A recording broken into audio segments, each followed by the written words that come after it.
வணக்கம். நேத்து சட்டப்பேரவையை பார்த்துருப்பீங்க. ஒரே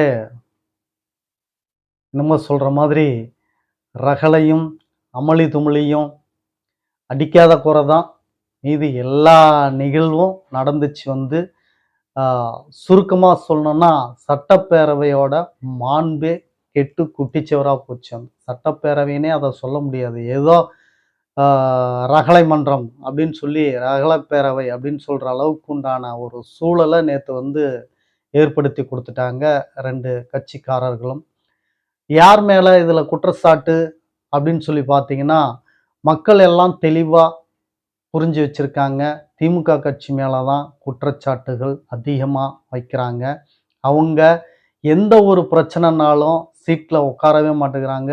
ஏந்திரிச்சு கீழ நடு சபைக்கு வந்துடுறாங்க. சத்தம் வேகமா போடுறாங்க. ஒருமையில பேசுறாங்க. மரியாதை இல்லாம நடந்துக்கிறாங்க.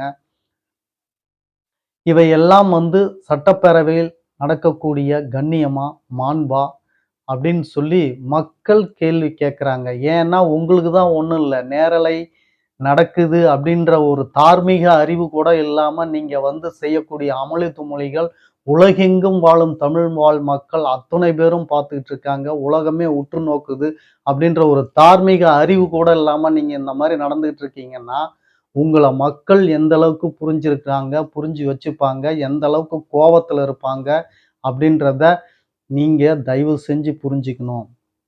திமுக ஆட்சி இனிமேலும் ஆட்சியை பிடிக்கும் அப்படின்றதுல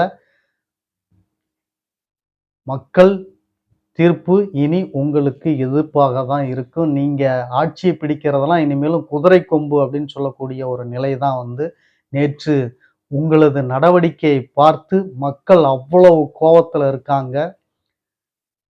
மீண்டும் மக்களுடைய வெறுப்ப சம்பாதிக்க வேண்டாம். மக்களுடைய மனோநிலை என்னன்னு புரிஞ்சுக்கிங்க. அதற்கேற்றவாறு நீங்க நடங்க.